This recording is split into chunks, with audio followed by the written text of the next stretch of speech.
चिरां जिल्लानि सानजा सामथाइबारि ब्रह्म मन्दिर लुफुंनायनि मुङाव लटारि खेला बानजायदों। फैगौ 22 मार्चआव जानो गोनां लटारि खेलानि टिकेटखौ सानजा सामथाइबारि ब्रह्म मन्दिर लुफुं आफादनि आफादगिरि खगेन्द्र बसुमतारीनि आखाइजों दिनै बेखेवनाय जायो। ब्रह्म मन्दिर लुफुंनायनि मुङाव गांसे लटारियाव 100 रां अनसुंथाइ महरै होनानै खाफालाव दंब्ला मोननो हागोन लाख रांनि गंसे गारि। गुबुन फारसेथिं ब्रह्म मन्दिर लुनायनि मुङाव होनाय लटारिनि टिकेटखौ अनलाइननि जोहैबो मोननो हागोन होनना लटारि सामलाय आफादा मिथिहोदों। गामिनि ब्रह्म मन्दिरनि नामाव जोङो लटारि खेला होनो आखायाव लादों। दा बे हाबाफारिखौ लानानै दिनै अपेनिंबो जाबाय। टिकेट फाननायनि थाखाय अपेनिंखौ दिनैनिफ्राय स्टार्ट खालामनाय जाबाय आरोखि। माला जागोन बे खेलाया? खेलाया जाहैबाय 22 मार्चआव 22 मार्चआव जागोन आरो खेलाया बे बोसोरनि। औ। टिकेटनि बेसेनखौ बेसेबां खालामनाय जादों? 100 रां। 100 रां। औ। 100 रांनि गेजेरजों माबायदि खाफाल नायनो हागोन? 100 रांनि माबाजों जेन'बा दा ओरैहाय फार्स्ट प्राइजआ जाहैबाय आल्ट्रा थाबाय, ओरैहाय सेकेन्ड प्राइजआ थार थाहैबाय आरो बिदिनो बायदिसिना गारि दं आरो प्राइजआ गासै 11टा। प्राइजआ गासै 11टा। औ। रायजो राजाफोरखौ मा मेसेज होनो? रायजो राजाफोरखौ आं बेखौनो माबानि प्रेसिडेन्ट हिसाबै मन्दिरनि प्रेसिडेन्ट हिसाबै दा बेखौनो खावलायनो सानो जाहाथे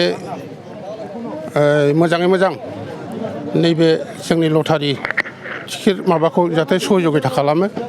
आं बिनि थाखाय अनुरद खालामबाय आरो जाहाथे साक्सेस जायो। गोबां समाव जों नुनो मोनो माने लटारि लागिरिफ्रा माने खेलाखौ जाया माया बिनि खेत्रआव माबायदि नोंथांमोना सिन्थाधारा खालामदों, माबायदि सिन्था खालामनानै बे हाबाफारि? दा जोंनि नैबे दा जि माने खेलाखौ आखायाव होनो लादों बेवहाय खुनु सन्देह साननांगौ गैया।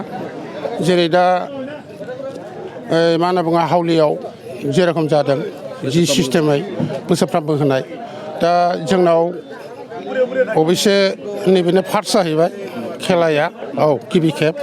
दा बेवहाय जेबो सन्देह साननांगौ गैया। हावलियाव जेरखम खेला जादों बे हिसाबैनो जागोन। ओमफ्राय जोंना अनलाइनजोंबो टिकेटखौ दाननो हागोन। बेखिनि आरो। সোমবাৰৰ কাৰণে চিৰাং জিলাৰ কাছকট্ৰায়ত লটাৰী খেলখন দিবলৈ আপোনালোকে সাজু আছে, কেনেকুৱা?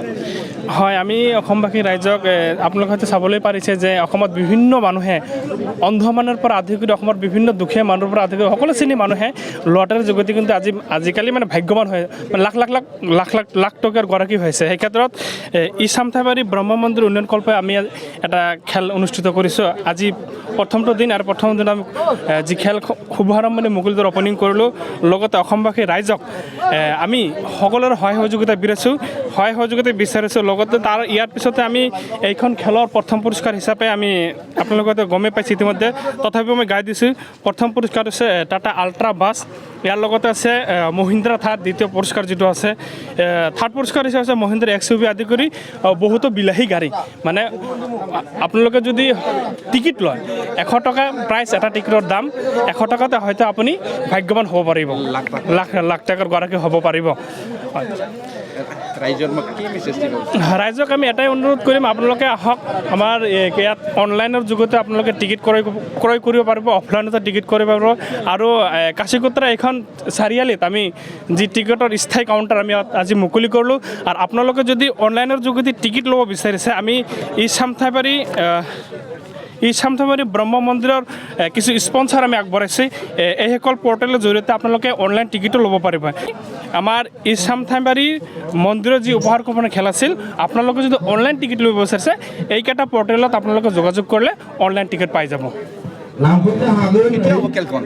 আমাৰ এই খেলখন অহা মাৰ্চৰ 22 তাৰিখত অনুষ্ঠিত কৰা হ'ব। 22 তাৰিখত অনুষ্ঠিত কৰা হ'ব।